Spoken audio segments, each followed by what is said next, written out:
Anshuman, the 2 games for Hong Kong. You did show some fight, so your thoughts on the tournament so far? Yeah, it's been good. We haven't played at this level in a while. So, it will take a little bit of time for us to get used to things. But I think the fight we showed against Bangladesh was really good. And you can definitely see improvements over the games that we've played. So, we're definitely in high spirits going into the Sri Lanka game. Yeah, and just on you personally, you were born in Hong Kong, and family roots are based in Odisha. So, how do those dual roots, how did they shape your cricketing journey? Yeah, massively. I went to India to play some first class cricket. Being born, being from Orissa originally, and playing growing up in Hong Kong as well. I'm very proud of that. I'm proud of both parts of my heritage, and I've the fact that I've played both, is an absolute honor and privilege. If I could ask you, you once left the Hong Kong cricket to pursue your interest in India. So, what drove that decision, and how close did you get to sort of breaking into the domestic game? Well, I mean, my cricketing history, I was playing in England, county cricket, and I wasn't allowed to sign a contract over there because of visa issues.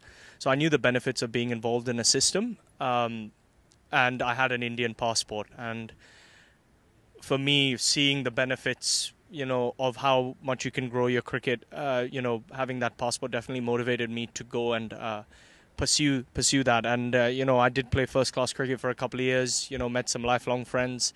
One of them who's playing for India right now in Jitesh Sharma.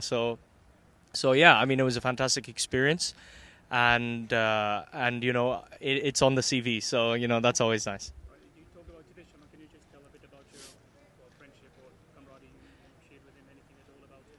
Yeah, I mean, what back? I was stationed in Vidarbha in Nagpur for a couple of years, and he was my teammate in club cricket, and when I trained with the Vidarbha team, he was a part of that. We used to go for coffees every evening and just chat about life and about cricket, and he's one of the most humble guys I've ever met, and there's no surprise from my end seeing him achieve what he's achieved, and the fact that he has is, I'm so happy for him, and continue to wish him luck. And do your relatives in India follow your matches closely? And what does it mean to them to see you represent Hong Kong? Yeah, I think they do. I think my dad is definitely sending the the messages on WhatsApp for everyone to follow. Yeah, I'm pretty sure they do. I don't, when I'm in tournament mode, I try to stay away from social media as much as possible so I can just stay in the present and stay focused on the task at hand. But I'm sure they're watching, and I'm sure they're proud of me. Just as how proud I am representing Hong Kong. And we saw a brilliant player from Hong Kong team. His name is Mark Chapman, who's doing brilliantly well in the short format for New Zealand. Do you also sort of have plans, maybe again in the near future, if you maybe just hit it out of the park, and perhaps is there or your allegiance now just sits with Hong Kong? Yeah, I think so. My history over the last 13 years, I've been bouncing around here and there. I played in the GT20 in Canada in 2019, and Stephen Fleming was our coach. And when he heard a bit about my story and my, trying to bounce around, he, not really finding a home and trying to make it in a system, he called me a cricketing nomad. No home, just bouncing around. So I think for now, I'm happy having a base. It's not something that I've been used to over the last 10, 12 years. So for now, no, there's no such plans. But I'm very happy where I am at the Can moment. you just tell us a bit more about your background? You do have pretty good economic skills, we've heard. Can you just tell us how did you juggle with that in cricket? Yeah, it's not easy, especially being an Indian boy with being raised in an Indian family. Education is very important. So it was never easy to balance.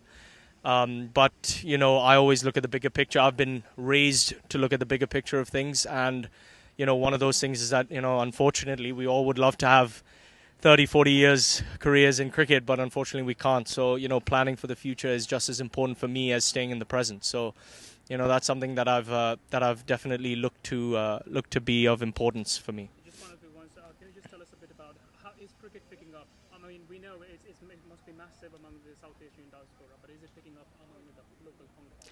Yeah, I believe so. I think with cricket being in the Olympics and the Asian Games, you do see a lot of Chinese locals starting to take an interest. I know the team went to the Asian Games last year or 2 years ago, I believe.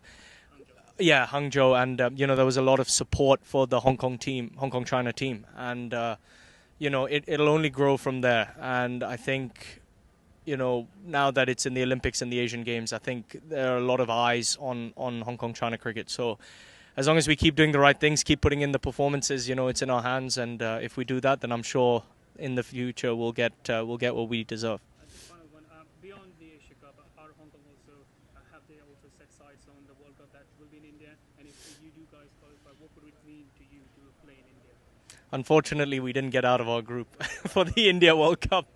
But yeah, I mean, we've got a new coach now in Koshal Silva who's been brilliant so far. It's only been 2 weeks, but he's really had an impact on the team, and he's got us thinking positively. And I believe that he is the right man to get the best out of us. So I think going in the future, T20 World Cups come once every 2 years. Asia Cups come once every 2 years.